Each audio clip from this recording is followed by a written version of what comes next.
sais pas si vous avez eu l'occasion hier de jeter un coup d'œil sur ce débat présidentiel entre les deux candidats à les élections du deuxième tour, le second tour qui aura lieu ce dimanche en France. Donc, Emmanuel Macron contre Marine Le Pen hier. C'était presque un combat de boxe. Vraiment des échanges très acrimonieux, cacophoniques. On avait de la misère des fois à bien comprendre les propos. On va faire le tour de tout ça. On y revient en analyse avec mon invité Julien Toureille. Il est chercheur à la chaire Raoul Dandurand, directeur exécutif également du Forum Saint-Laurent. Monsieur Toureille, bonjour. Merci d'être là ce matin. D'abord, comment décrire, je pense que cacophonique, c'est le cas de le dire, là, vous avez regardé le débat, vous le décririez comment? Oui, cacophonique, acrimonieux. On avait plus l'impression d'avoir affaire à un véritable match de boxe entre deux pugilistes qu'à un débat entre deux candidats à l'élection présidentielle. Et en ce sens, on l'a rompu avec une tradition des débats d'entre deux tours à la présidence en France, où, oui, il y a cette volonté de déstabiliser l'adversaire, d'avoir la petite phrase qui fait mouche, qui met en difficulté son opposant. Hier, on n'a pas eu du tout ça. On est rentré dans les attaques personnelles ad hominem, dans l'invective pendant essentiellement 2h30.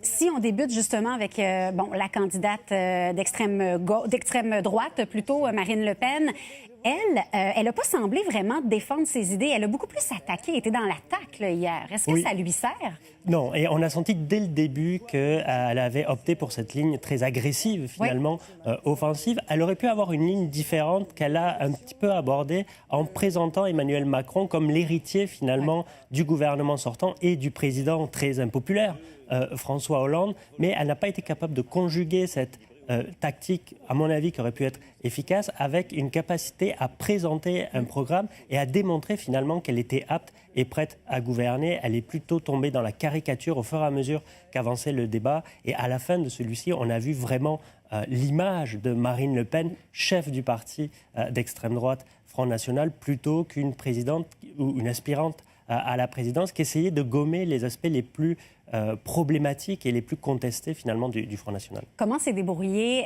Emmanuel Macron dans tout ça qui, je pense, n'a pas nécessairement un grand bagage. Il est quand même très jeune, encore 39 ans. Donc, pour lui, un peu nouveau finalement dans cette arène-là, comment il s'en est sorti?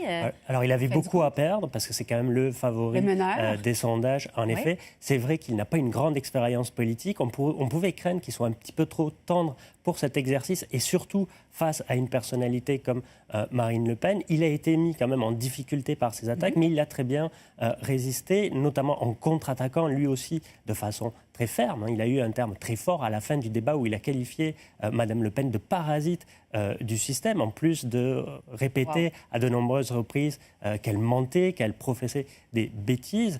Il a plutôt bien résisté. Il a montré non seulement qu'il avait la stature, le calme requis pour pouvoir être président, il a quand même aussi réussi à présenter un programme qui soit un petit peu plus positif, un petit peu plus concret que ce que a fait son adversaire. Bon, évidemment, là, dans les jours à venir, il reste 2 jours complets de campagne là, avant les élections qui auront lieu ce dimanche. Est-ce que ça risque d'être un débat qui aura changé la donne? Parce qu'avant ce débat-là, 60 % étaient pour voter pour Emmanuel Macron, 40 % environ pour Marine Le Pen. Il y avait toujours, je pense, 18 % d'indécis. Est-ce que ça peut faire changer les choses ou le sort en est jeté? Là? Historiquement, en France, les débats n'ont pas eu vraiment d'impact sur la tournure des événements. Celui qui était en tête avant les débats a remporté l'élection présidentielle. Et donc, si on se fie à l'histoire, Emmanuel Macron est plutôt bien positionné. Le problème, il y a 2 problèmes avec ce débat. Le premier, c'est qu'on n'est pas sûr qu'il ait convaincu les abstentionnistes, les indécis, parce que finalement, ce débat a été à l'image de la campagne, fortement décevant. Et on sait qu'une majorité de Français, plus de 60 %, ont été déçus par une campagne qui n'a pas permis d'aborder les sujets de fond. L'autre élément, et qui va demander peut-être une réflexion, une prise de conscience de la part de l'électorat français, c'est qu'une Marine Le Pen à 40 %, ça représente 12 à 13 millions d'électeurs pour le Front National. Elle était à 7,6 millions au soir du premier tour.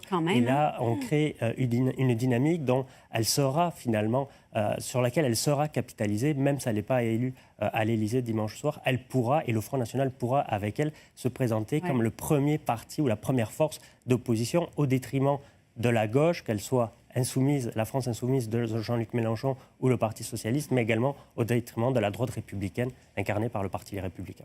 Les élections ce dimanche, on aura certainement l'occasion de s'en reparler en début de semaine prochaine. Merci beaucoup, Julien Toureille, d'avoir été avec nous ce matin.